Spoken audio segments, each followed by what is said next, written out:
नमस्कार, मैं हूं पीयूष मणि अवस्थी। आप देख रहे हैं इंडिया जंक्शन की खास पेशकश हार के बाद जीत।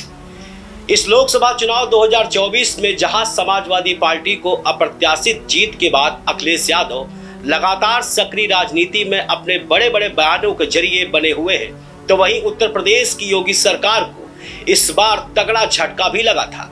उनमें से एक सीट थी सीतापुर की। सीतापुर से 4 बार सांसद रहे राजेश वर्मा को इस बार हार का मुंह देखना पड़ा। तमाम तरह के सवाल उठे।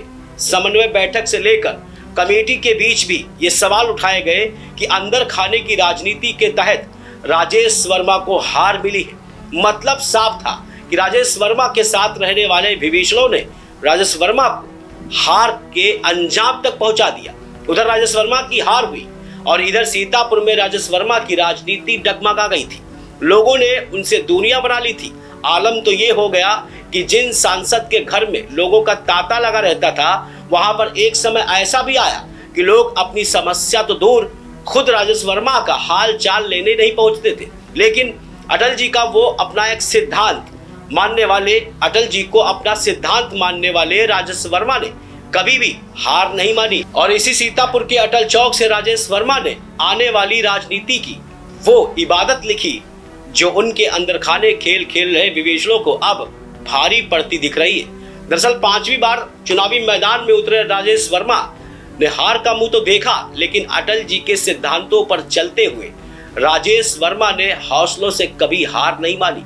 हौसलों को बुलंद रखा और भाजपा के शीर्ष नेतृत्व की बात मानते हुए सक्रिय राजनीति को मजबूती के साथ पकड़े रखा। ये तो लोकसभा चुनाव 2024 के बाद की राजनीति का वो पहला रुख था। अब जरा इन तस्वीरों को गौर से देखिएगा। बक्सी का तालाब से लेकर सीतापुर मार्ग पर हाईवे पर राजेश वर्मा का स्वागत करती ये तस्वीरें राजेश वर्मा की बढ़ती ताकत को बयां कर रही। आखिर राजेश वर्मा की हार के बाद राजेश वर्मा को कौन से ऐसे जैकपॉट मिल गया जिससे उनका खोया हुआ वजूद एक बार फिर बढ़ती हुई ताकत के साथ जनता के बीच देखने को मिला है। तो अब जरा राजेश वर्मा की राजनीति के दूसरे रुख से भी वाकिफ हो लीजिए। इस समय राजेश वर्मा को केंद्रीय नेतृत्व के सुझाव के बाद उत्तर प्रदेश की योगी सरकार ने उत्तर प्रदेश राज्य पिछड़ा वर्ग आयोग का अध्यक्ष बना दिया है। योगी सरकार की इन कोशिशों को अखिलेश के पीडीए यानी पहले वर्ग पिछड़ा वर्ग पर सीधे तौर पर एक वार के रूप में देखा जा रहा है।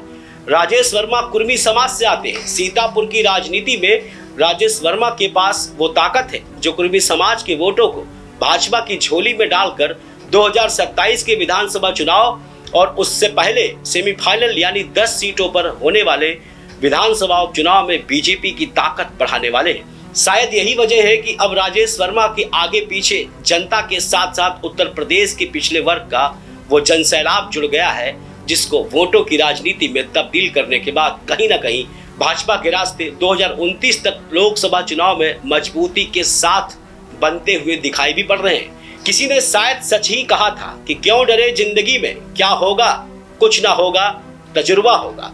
शायद अंदर खाने खेल खेलने वाले विभीषणों से अब राजेश वर्मा सावधान हो चुके हैं और उनको अनुभव का खास तजुर्बा भी मिल चुका है और उन्होंने एक बार फिर सक्रिय राजनीति को बढ़ावा देकर अपने दुश्मनों का मुंह बंद कर दिया है और ये साबित भी कर दिया है कि राजनीति के खेल के सिकंदर से खेल खेलना इतना आसान नहीं होता। और इस खेल में बीजेपी भी राजेश वर्मा के साथ कंधे से कंधा मिलाकर साथ चलने को तैयार है।